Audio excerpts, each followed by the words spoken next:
Hello साथियों, आप सबका स्वागत है। हमने जो जुलाई माह का करंट अफेयर्स पढ़ रहे हैं, इससे पहले हमने खेल परिदृश्य, आयोजन, कार्यक्रम तथा जो है नियुक्तियां वो देखी थी। इसके अलावा जो जुलाई माह का करंट अफेयर्स है, काफी विस्तृत करंट अफेयर्स है। उसमें जो कुछ और महत्वपूर्ण चीजें हैं वो इस वीडियो में हम देखेंगे। इस वीडियो के बाद हम जो एक और वीडियो बनाएंगे जिसमें जुलाई माह का है जो एमसीक्यू शामिल होंगे, ताकि आपको पता चले कि किस प्रकार का क्वेश्चन है जो बनाया जा सकता है। ठीक है, तो हम जो इसको शुरू करते हैं। सबसे पहले हम देखते हैं राजस्थान लोक सेवा आयोग में सदस्यों की संख्या में जो बढ़ोतरी की गई है। अगर हम राजस्थान लोक सेवा आयोग के बारे में देखें तो इसकी जो स्थापना है 16 अगस्त 1949 को हुई है। जब स्थापना हुई थी उस दौरान इसमें एक अध्यक्ष और 2 सदस्य थे। उसके बाद इसमें 1962 में संशोधन किया गया और उसमें है जो सदस्यों की संख्या बढ़ाकर 3 कर दी गई। अगर उसके बाद देखें तो 1965 में संशोधन किया गया, जो सदस्यों की संख्या बढ़ाकर 4 कर दी गई। और उसके बाद 1985 में संशोधन हुआ जिसमें सदस्यों की संख्या बढ़ाकर 5 कर दी गई। और उसके बाद 2011 में एक संशोधन हुआ जिसमें सदस्यों की संख्या बढ़ाकर 7 कर दी गई। तो वर्तमान तक आरपीसी में जो सदस्यों की संख्या थी, एक अध्यक्ष सहित 7 सदस्य थे। ठीक है, और अब है जो 2025 जुलाई में राजस्थान मंत्रिमंडल की बैठक हुई जिसमें है जो एक निर्णय लिया गया कि हम है जो आरपीसी में 3 नए सदस्य है जो जोड़ रहे हैं। ठीक है, अब पहले सदस्यों की संख्या 7 थी, अब 3 और जोड़ दिए गए हैं। इस प्रकार अब आरपीसी में सदस्यों की संख्या है जो 10 हो गई है। 7 + 3, अब है जो सदस्यों की संख्या 3 हो गई है। क्या कानूनी आधार है इसका? तो राजस्थान लोक सेवा आयोग विनियम 1974 के विनियम 3(1) में संशोधन है किया गया है। इसके अलावा राजस्थान लोक सेवा आयोग सेवा की शर्तें नियम 1963 में संशोधन के लिए एक विधेयक है जो राजस्थान विधानसभा में पेश किया गया। ठीक है, अगर हम आरपीसी की वर्तमान के अध्यक्ष के बारे में बात करें तो उत्कल रंजन साहू है, इसकी आपको जानकारी है। और उसके अलावा हमने पढ़ा है जून में कि विधि सलाहकार भी जो है नियुक्त हुई, नियुक्त हुए हैं सलाहकार। कौन है? तो ब्रिज माधुरी शर्मा। तो क्या देखा हमने कि राजस्थान लोक सेवा आयोग में सदस्यों की संख्या बढ़ाकर 7 से 10 कर दी गई है। जो जुलाई 2025 में सदस्यों की संख्या 3 और बढ़ा दी गई है, तो अब जो सदस्यों की संख्या है जो 10 है। ये क्रम आप ध्यान रखना। 1949 के दौरान एक अध्यक्ष और 2 सदस्य थे। 1962 में एक अध्यक्ष 3 सदस्य। 1965 एक अध्यक्ष 4 सदस्य। 1985 एक अध्यक्ष और 5 सदस्य। 2011 एक अध्यक्ष और 7 सदस्य। अब हम अगला देखते हैं। कारगिल शौर्य वाटिका, एक वाटिका बनाई जा रही है राजस्थान विधानसभा परिसर में। उस वाटिका का नाम रखा गया है कारगिल शौर्य वाटिका। 26 जुलाई को है जो विजय दिवस होता है।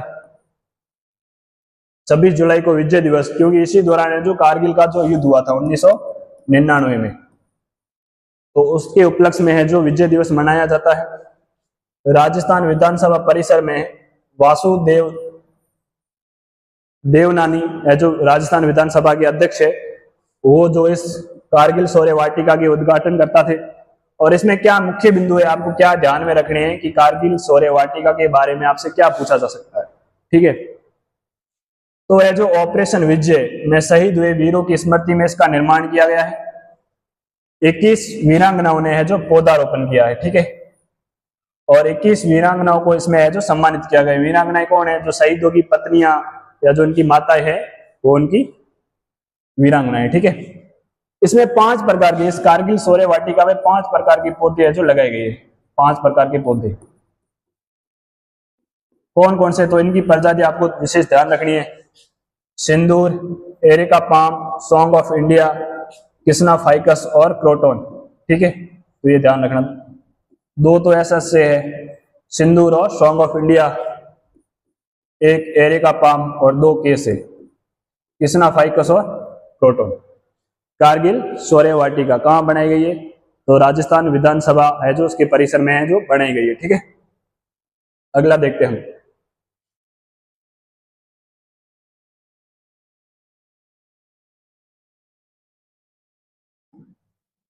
एक बहुत महत्वपूर्ण खोज हुई है रतड़िया डेयरी, जो कि नया हड़प्पा स्थल खोजा गया है, जैसलमेर में है। ठीक है, जैसलमेर में ये रामगढ़ तहसील में पड़ता है स्थान, रामगढ़ तहसील का स्थान है रतड़ियारी डेयरी। रतड़ियारी डेयरी में एक नया हड़प्पा कालीन है जो स्थल प्राप्त हुआ है। ठीक है, इसके खोजकर्ता किन्हें माना गया है तो दिलीप कुमार सैनी और यहाँ के एक स्थानीय नागरिक है पार्थ जांगीर। ठीक है, और इसमें कौन कौन से अवशेष है जो प्राप्त हुए हैं। ठीक है, जिससे पता चला कि ये जो स्थल है हड़प्पाकालीन स्थल है। तो लाल मृदबान प्राप्त हुए हैं, तांबे व शंख की चूड़ियां प्राप्त हुई है, कोटा की मूर्तियां प्राप्त हुई है और कई सारे पाषाण उपकरण भी प्राप्त हुए हैं। इसके अलावा एक विशेष प्रकार का एक चर्ट ब्लेड है जो यहाँ से प्राप्त हुआ है। ठीक है, ये इसकी महत्वपूर्ण विशेषता है कि यहाँ से ये थोड़ी सी अलग चीज मिली है, चर्ट ब्लेड पत्थर है जो यहाँ से अलग मिला है। ठीक है, तो रतड़ियारी डेयरी क्या है, नया हड़प्पाकालीन स्थल है, राजस्थान के कौन से जिले में है तो जैसलमेर में। इससे पहले हमने राजस्थान में हड़प्पाकालीन स्थल के रूप में कालीबंगा देखा है, पीलीबंगा देखा है। ठीक है, तो ये आपको थोड़ा सा ध्यान रखना है। अगला देखते हैं, ये काफी इंपॉर्टेंट चीज है।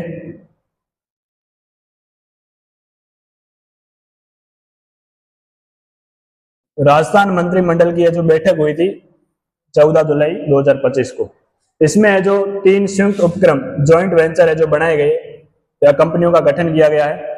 ये देखो बहुत आसान चीज है, इसमें क्या है, एक और तो राजस्थान विद्युत उत्पादन निगम लिमिटेड है। ठीक है, इसके साथ 3 कंपनियों का और है जो वेंचर बनाया गया है। ठीक है, जोड़ के देखो कौन सी कंपनियां जोड़ी गई है, इंडियन ऑयल गैस लिमिटेड। ठीक है, एक और तो यही है। ठीक है, इसके साथ है जोड़ी जाएगी। ठीक है, इंडियन ऑयल गैस लिमिटेड, और किसके साथ जोड़ी गई है तो RVUNL। ठीक है, क्या है तो इसमें दोनों की हिस्सेदारी कितनी होगी ये थोड़ा सा ध्यान रखना, 74-26। ठीक है, इंडियन ऑयल गैस लिमिटेड की हिस्सेदारी 74 होगी और जो राजस्थान विद्युत उत्पादन निगम लिमिटेड है उसकी है जो हिस्सेदारी 26 होगी।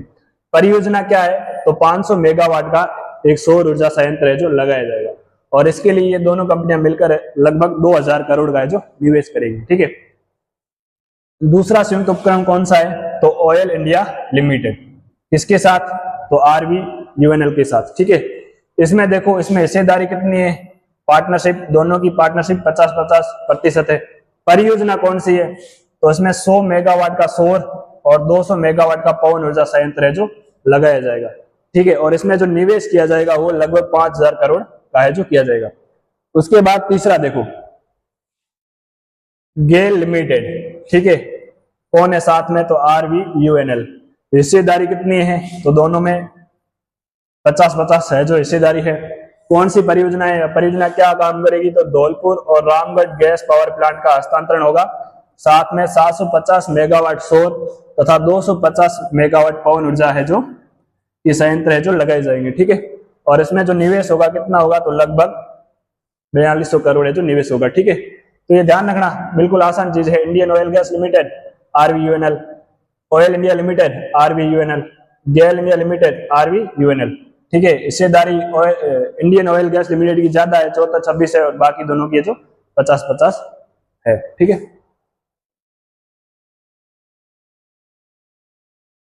इसके बाद देखते हैं हम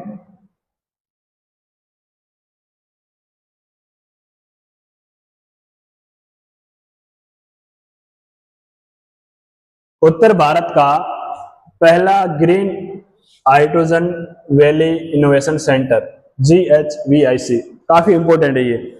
उत्तर भारत का पहला green hydrogen valley innovation centre कहाँ लगाया जाएगा तो IIT जोधपुर में लगाया जाएगा, IIT जोधपुर में जो लगाया जाएगा। ठीक है, ये राजस्थान में उत्तर भारत का पहला है तथा जो देश है भारत उसका है जो चौथा है। अगर ये 3 केंद्र याद है तो ठीक है, बाकी इतना राजस्थान की करंट अफेयर से रिलेटेड करके इसको है जो नहीं पूछा जा सकता। ठीक है, इसकी लागत कितनी है तो 205 करोड़ है जो इसकी लागत है। मॉडल क्या है तो सार्वजनिक निजी भागीदारी पर आधारित है, और इसकी क्षमता और तकनीक क्या है तो इसकी उत्पादन क्षमता है वह 350 टन ग्रीन हाइड्रोजन प्रति वर्ष। कि 350 टन ग्रीन हाइड्रोजन है उसका उत्पादन करेगी। ठीक है, प्रति किलोग्राम कितनी लागत आएगी, तो लगभग 1 से 3 डॉलर तक है जो लागत आएगी। और इस ग्रीन हाइड्रोजन के लिए जो ऊर्जा स्रोत काम में ले जाएंगे वो कौन कौन से ऊर्जा स्रोत है, तो इसके लिए सौर ऊर्जा, अपशिष्ट जल और बायोमास का इस्तेमाल है जो किया जाएगा। ठीक है, और इसका उपयोग कौन कौन से क्षेत्रों में होगा, तो परिवहन क्षेत्रों में, उद्योगों के लिए अमोनिया उत्पादन में, सिटी गैस वितरण नेटवर्क में आपूर्ति की जाएगी। भागीदारी संस्थान कौन है, इसके पार्टनरशिप संस्थान कौन है, तो आईआईटी मद्रास है, एनटीपीसी है, अशोक लीलैंड है और राजस्थान सरकार है। तो ये जानकारी आपको है जो ध्यान रखनी है। ठीक है,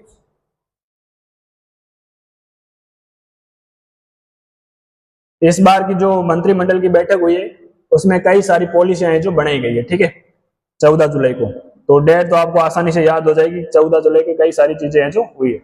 तो इसमें से हम कुछ नीतियां हैं जो पढ़ रहे हैं। हील इन राजस्थान नीति 2025, मेडिकल वैल्यू ट्रेवल पॉलिसी, तारीख क्या है, तो 14 जुलाई। उद्देश्य क्या है, तो राजस्थान को सुलभ, किफायती व भरोसेमंद चिकित्सा पर्यटन हब बनाना। ठीक है, चिकित्सा पर्यटन हब है जो बनाना इसका उद्देश्य है। प्रमुख बिंदु क्या है, एमवीटी सेल, पोर्टल और मोबाइल ऐप की स्थापना की जाएगी।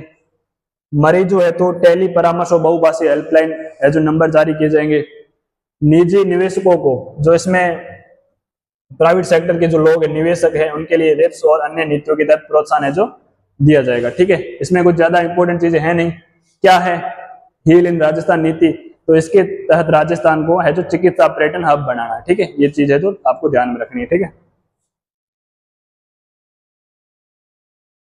ये काफी इंपॉर्टेंट पॉलिसी है। राजस्थान टाउनशिप पॉलिसी, कि अब जो भी आवासीय कॉलोनी बसाई जाएगी उसके लिए क्या कंडीशन है जो होनी चाहिए, क्या शर्तें है जो होनी चाहिए। 14 जुलाई है। उद्देश्य क्या है इसका, नगर क्षेत्रों में सुविधा युक्त सुनियोजित विकास है जो होना चाहिए। ये काफी इंपॉर्टेंट। इसके प्रमुख बिंदु हम देख लेते हैं। जो आवासीय कॉलोनियां बनेगी, ठीक है, उसमें क्या होना चाहिए, तो 7% भूमि है जो पार्क और खेल मैदान के लिए रिजर्व होनी चाहिए। ठीक है, 8% भूमि पर सुविधा क्षेत्र और जो सुविधा क्षेत्र है वो बनाए जाएंगे। ठीक है, 5% क्षेत्रफल है जो श्रमिकों के आवास हेतु है जो बनाया जाएगा। इसके अलावा AWS LIG भूखंड का आवंटन स्थानीय निकाय से होगा। वर्षा जल संचयन तथा अपशिष्ट जल पुनर्चक्रण अनिवार्य किया जाएगा। ग्रुप हाउसिंग प्लांट्स वाणिज्यिक उपयोग हेतु नए प्रावधान किए जाएंगे तथा निगरानी हेतु राज्य स्तरीय समिति का तो गठन किया जाएगा। तो ये चीज इसमें आपको ध्यान रखनी है कि 7% भूमि है जो पार्क खेल मैदान के लिए, 8% भूमि सुविधा क्षेत्र तथा 5% भूमि है उसके लिए श्रमिक आवास है जो बनाए जाएंगे। ठीक है, उसके बाद हम अगला देखते हैं।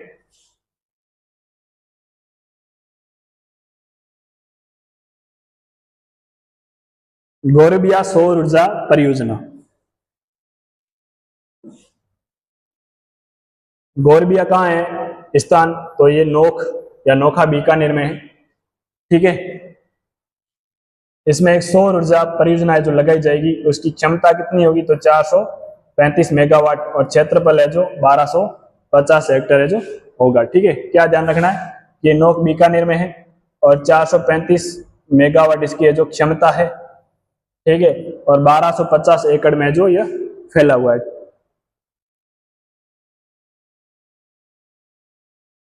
उसके बाद देखते हैं राजस्थान CGD नीति 2025, सिटी गैस डिस्ट्रीब्यूशन, शहरी गैस वितरण नीति बनाई गई है। ये जो शहर है उसमें गैसों का है जो गैस का वितरण है जो किस प्रकार किया जाएगा, कौन सी गैस है, तो PNG पाइप नेचुरल गैस और CNG गैस का है जो विस्तार किया जाएगा। इसमें अगली योजना देखते हैं हम, पंडित दीनदयाल उपाध्याय गरीबी मुक्त गांव योजना। क्या नाम है, पंडित दीनदयाल उपाध्याय गरीबी मुक्त गांव। ये जो गांव है उसको गरीबी से है जो मुक्त करना है। ठीक है, इसमें पहला चरण है। इस चरण में है जो 5000 गांवों का चयन किया गया है। उद्देश्य क्या है, तो जो BPL परिवार है उनको है जो आत्मनिर्भर बनाना है। इस योजना के जो मुख्य बिंदु है वो हम देखते हैं कि चयनित BPL परिवारों को 1 लाख तक सहायता है जो प्रदान की जाएगी। क्या सहायता क्या करना है, तो आप कोई भी रोजगार या जो आजीविका है वो चला सकते हो। महिला SHG जो स्वयं सहायता समूह है, सेल्फ हेल्प ग्रुप जो स्वयं सहायता समूह से महिला जुड़ी हुई है, उन महिलाओं को कोई काम करने के लिए 15,000 रुपए तक की कार्यशील पूंजी है जो प्रदान की जाएगी। गरीबी रेखा से ऊपर आए परिवारों को 21,000 प्रोत्साहन दिया जाएगा। अगर कोई BPL परिवार है, आजीविका या रोजगार लगा के गरीबी रेखा से ऊपर आ जाता है, तो उसको प्रोत्साहन के लिए जो 21,000 रुपए प्रदान किए जाएंगे, प्रोत्साहन राशि, ध्यान रखना। और इसमें प्रथम चरण के लिए बजट है जो 300 करोड़ प्रस्तावित है। कितने गांव हैं, तो 5,000 गांव चयनित है। बजट कितना है, 300 करोड़ है। ठीक है, क्या किया जाएगा, तो BPL परिवारों को रोजगार के लिए 1 लाख रुपए दिए जाएंगे। तो स्वयं सहायता समूह से जुड़ी हुई महिला है, उसको 15,000 रुपए दिए जाएंगे। इसके अलावा कोई परिवार है जो गरीबी रेखा से ऊपर चला जाता है, तो उसको प्रोत्साहन के लिए है जो 21,000 रुपए जो प्रदान किए जाएंगे। ठीक है, फिर हम अगली योजना देखते हैं।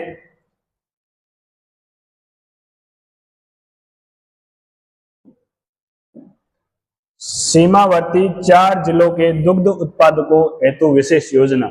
सीमावर्ती 4 जिले कौन से हैं, तो बांसवाड़ा, उदयपुर, जालौर और बाड़मेर। ठीक है, इन 4 जिलों में जो ये योजना चल रही है, कौन सी योजना, तो सीमावर्ती 4 जिलों में उत्पादकों हेतु जो दूध उत्पादन कर रहे हैं उनके लिए एक विशेष योजना है। क्या योजना है, पहले आप जिले देख लो, उदयपुर, बांसवाड़ा, बाड़मेर और जालौर। ठीक है, कितने लाभार्थी होंगे, तो लगभग 20,000 लाभार्थी है जो होंगे। कौन होंगे, सीधी सी बात है, पशुपालक होंगे। और इसके मुख्य लाभ, इस योजना के है जो क्या लाभ है, तो इसमें जो दुग्ध उत्पादक संबल योजना है, इसके तहत पहले जो अनुदान दिया जाता था वो प्रति लीटर 5 रुपए है जो अनुदान दिया जाता था। अब उस अनुदान के साथ है जो 2 रुपए और जोड़ दिए गए हैं। अब जो अनुदान दिया जाएगा प्रति लीटर पर वो है 5 की जगह है जो 7 हो गया। प्रति लीटर 7 रुपए जो दुग्ध उत्पादन पर अनुदान है जो दिया जाएगा। ठीक है, और इसके अलावा ये जो पशुपालक है इनका बीमा किया जाएगा। 370 रुपए में स्वास्थ्य बीमा किया जाएगा और 2.5 लाख तक की बीमारी का है जो इसमें कवरेज होगा। और दुर्घटना बीमा 14 रुपए में ये बीमा होगा और 5 लाख रुपए तक का इसमें जो कवरेज शामिल है। ठीक है, कौन सी योजना है, सीमावर्ती 4 जिलों में संचालित योजना है। जो दुग्ध उत्पादक है उनके लिए विशेष योजना है। ठीक है, कितने दूध उत्पादक इसमें शामिल किए गए हैं, तो 20,000 लाभार्थी होंगे इसके। ठीक है, और उनके लिए क्या किया गया है, पहले 5 रुपए प्रति लीटर अनुदान दिया जाता था, अब उस अनुदान को बढ़ाकर 7 रुपए है जो कर दिया गया। और 2 प्रकार के बीमे हैं, स्वास्थ्य बीमा और दुर्घटना बीमा। अगला हम देखते हैं,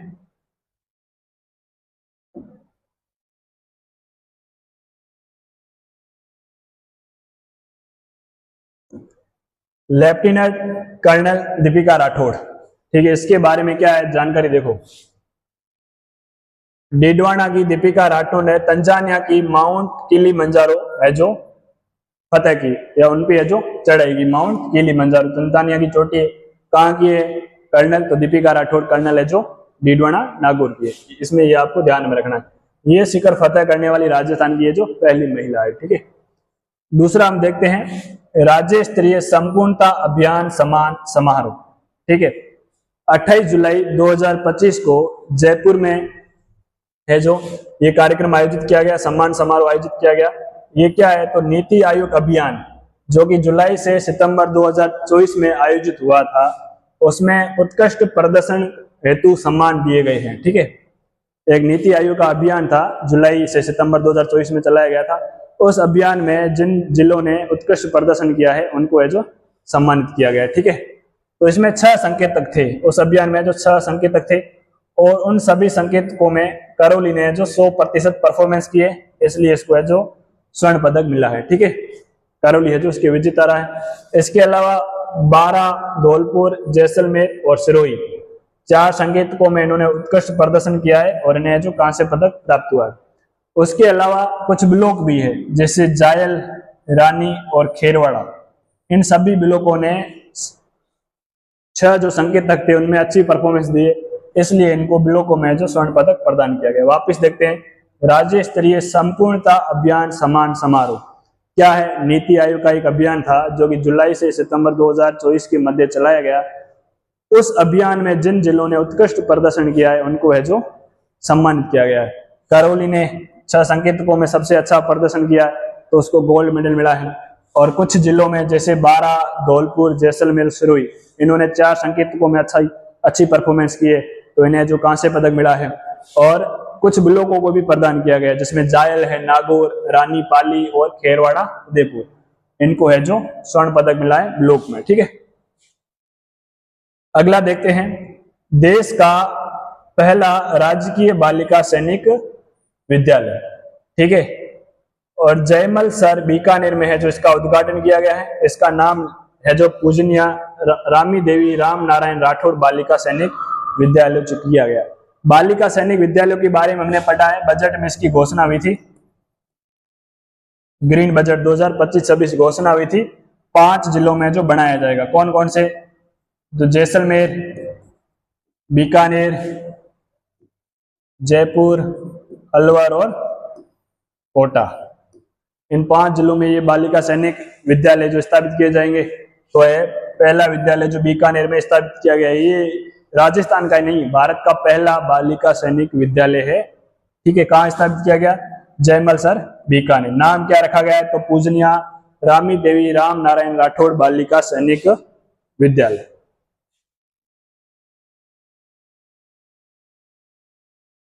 तो सेना के क्षेत्र में कुछ अभियान वगैरह हुए हैं, कुछ कार्यक्रम हुए, वो अपन देख लेते हैं। बोल्ड कुरुक्षेत्र, ठीक है, ये एक सैन्य अभ्यास है जो 27 जुलाई से 4 अगस्त को जोधपुर में आयोजित हुआ। बोल्ड कुरुक्षेत्र कहाँ आयोजित हुआ, जोधपुर में आयोजित हुआ 27 जुलाई से 4 अगस्त। कौन से 2 देश है, तो ये भारत और सिंगापुर के बीच होने वाला एक सैन्य अभ्यास है। ठीक है, कौन सा संस्करण है इसका, तो 14वां संस्करण। इतनी सी जानकारी आपको ध्यान में रखनी। बोल्ड कुरुक्षेत्र कहाँ आयोजित हुआ, तो जोधपुर में आयोजित हुआ। कब हुआ, तो 27 जुलाई से 4 अगस्त। कौन से देश में शामिल है, तो भारत और सिंगापुर की जो सेना है उसमें पार्टिसिपेट लेगी।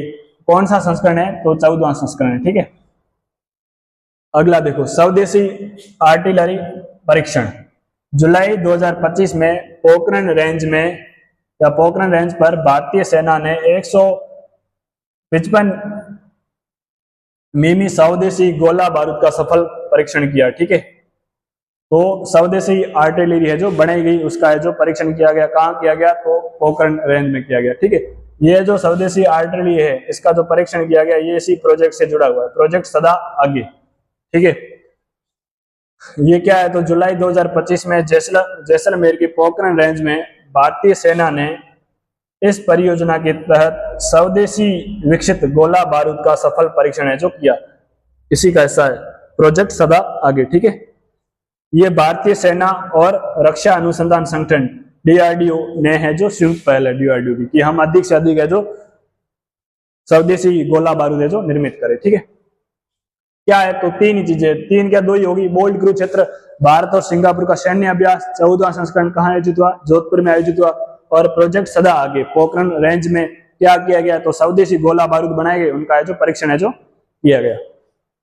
और इस परीक्षण के दौरान जो थीम थी वो ध्यान रखना, जोरदार, घातक और बेजोड़। आगे देखते हम कि पर्यटन से संबंधित कुछ महत्वपूर्ण घटनाएं घटित हुई है जुलाई 2025 में, वो देखते हैं हम। एक कार्यक्रम है outlook Indian responsible tourism awards. ठीक है, outlook Indian responsible tourism award, जो कि कार्यक्रम का आयोजित किया गया जयपुर में, जो ये कार्यक्रम आयोजित किया गया। इसमें एक घोषणा हुई है, उप मुख्यमंत्री और पर्यटन मंत्री दिया कुमारी ने राजस्थान पर्यटन पुरस्कार की है जो शुरुआत की, कि अब जो जिले हैं पर्यटन में अच्छा काम करेंगे उनको है जो पुरस्कार प्रदान किया जाएगा। ठीक है, और क्या है उद्देश्य उस पुरस्कार का, तो पर्यटन क्षेत्र में उत्कृष्ट कार्य करने वालों को प्रोत्साहन। तो इस बार सम्मानित किया गया, किसे सम्मानित किया गया, तो शाहपुरा हवेली को। इसमें तो विरासत संरक्षण श्रेणी में है जो विजेता घोषित हुई है शाहपुरा हवेली।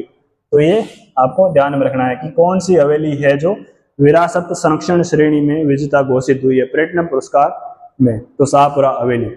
इसके अलावा हम अगर पर्यटन की स्थिति देखें तो राजस्थान में पर्यटन की स्थिति देखें तो 23 करोड़ से ज्यादा है जो घरेलू पर्यटक है, 21 लाख विदेशी पर्यटक यहाँ घूमने आए।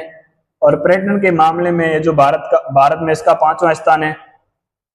और 2025 के बजट में घोषणा की गई है कि 5,000 करोड़ का है जो हम tourism infrastructure and capacity building fund है जो बनाएंगे, ठीक है, TICF, tourism infrastructure and capacity building fund, ठीक है। तो ये ध्यान रखना कौन सा स्थान है। और इसी दौरान जयपुर को कुछ अंतर्राष्ट्रीय उपलब्धियां भी मिली हैं। क्या है देखो, ट्रैवल एंड लेजर मैगजीन के readers and survey and voting में दुनिया के घूमने देखने लायक टॉप 5 शहरों में जो जयपुर है जो 5वां स्थान है। एक मैगजीन है ट्रैवल एंड लेजर मैगजीन, वो एक रिपोर्ट जारी करती है जिसमें दुनिया के जो सबसे बेहतरीन 5 शहर होते हैं घूमने फिरने के, ठीक है, उसमें जो जयपुर का जो 5वां स्थान है, ठीक है। कौन सी रहेंगे 5वीं रैंक है, श्रेणी कौन सी, आइकॉनिक ग्लोबल डेस्टिनेशंस, और कितने अंकों के साथ 5वां स्थान है जो 91.33 अंकों के साथ इसका जो 5वां स्थान है। आगे हम देखते हैं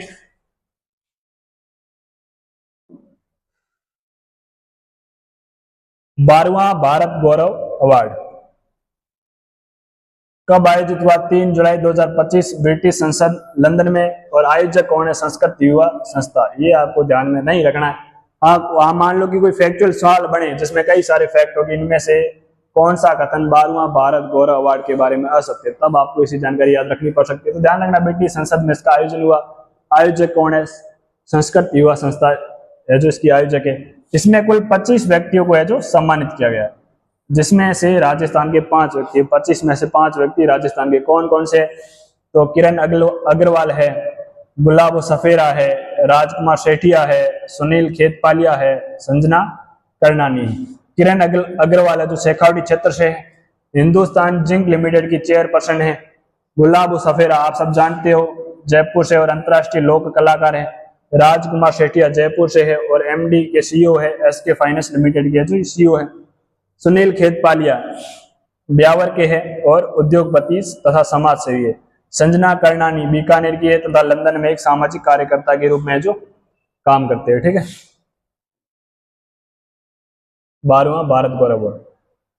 अब इस बार पहली बार क्या हुआ है कि राजस्थान फुटबॉल संघ एक्सीलेंट एलिट अवार्ड, ठीक है, फुटबॉल संघ ने जो एक्सीलेंट एलिट अवार्ड है जो प्रदान किए गए, ठीक है। का आयोजन हुआ जयपुर में। कौन आयोजक है, तो राजस्थान फुटबॉल संघ।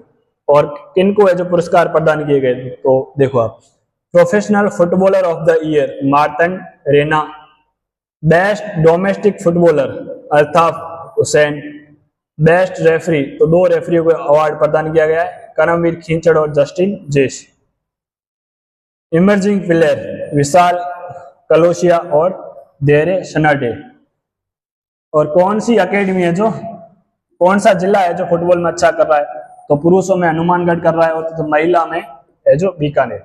कौन सी अकेडमी है जो फुटबॉल के लिए अच्छा काम कर रही है, तो जिंक फुटबॉल अकेडमी उदयपुर की तथा मगन सिंह राजू अकेडमी बीकानेर की, ठीक है। तो ये ध्यान रखना आप, कम से कम ये तो आपको ध्यान होना चाहिए और ये ध्यान होना चाहिए। Professional footballer of the year मार्तन रेना, best domestic footballer Altaf Hussain. आगे देखते हैं bio fortified millet nutri bar, एक प्रकार का चॉकलेट है जो किससे बना है, बाजरा, मिलेट मोटा अनाज, बाजरा, शहद, बाजरे, शहद तथा गुड़ से है जो ये मिलकर बनाया गया है, ठीक है, ताकि है जो न्यूट्रिशन प्राप्त हो।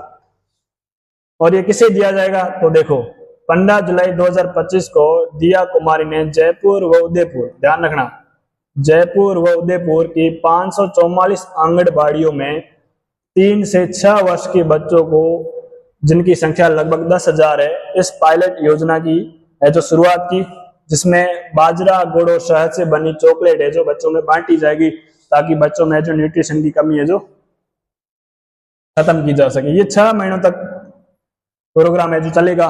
और इसके साथ प्रति सप्ताह में 5 दिन है जो 20 ग्राम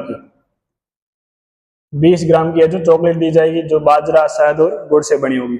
बायो फोर्टिफाइड मिलेट न्यूट्री बार। अगला देखो मिस राजस्थान कौन बनी मिस राजस्थान? जयपुर में आयोजित इस फिनाले में ट्विंकल पुरोहित है जो मिस राजस्थान बनी। इतना सा आपको ध्यान रखना है कि मिस राजस्थान 2025 ट्विंकल पुरोहित। एक स्वच्छता सर्वेक्षण हुआ है 2024-25 में भारत का, जिसमें राजस्थान का है जो क्या प्रदर्शन रहा है वो अपन देखते हैं। ठीक है, सुपर स्वच्छता लीग SSL, जिसमें डूंगरपुर है जो प्रथम है। ठीक है, देश में 23 शहरों में ये प्रतियोगिता, देश के 23 जिलों में ये प्रतियोगिता होती है, जिसमें डूंगरपुर ने पहला स्थान प्राप्त किया। ये पहली बार नहीं है, ये 5वीं बार डूंगरपुर ने जो पहला स्थान प्राप्त किया। 20,000 से 50,000 आबादी वाले शहरों में, 10 लाख से ज्यादा आबादी वाले में जयपुर ग्रेटर ने 16वां स्थान प्राप्त किया, वाटर प्लस सर्टिफिकेट इसको प्राप्त हुआ, तथा जयपुर हेरिटेज ने जो 20वां स्थान प्राप्त किया। ठीक है, और 3 से 10 लाख की जो आबादी वाले शहर है उसमें उदयपुर ने जो 13वां स्थान प्राप्त किया। ठीक है, ओपन जो खुले सोच के लिए जो जाते हैं उससे मुक्ति के लिए जो कार्यक्रम चलाया गया था ODF, उसमें है जो राजस्थान में पहले 17 शहर ODF मुक्त थे, अब है जो 17 से 38 शहर है जो ODF++ है जो शहर हो गए। हाँ, इस प्रकार है जो हमारा जुलाई माह का करंट अफेयर्स पूरा हो गया है। काफी महत्वपूर्ण चीजें जो आपको बता दी गई है, और उम्मीद है कि आप इसको देखोगे और चैनल को हो सके तो आप सब्सक्राइब कर लेना। Thank you for watching.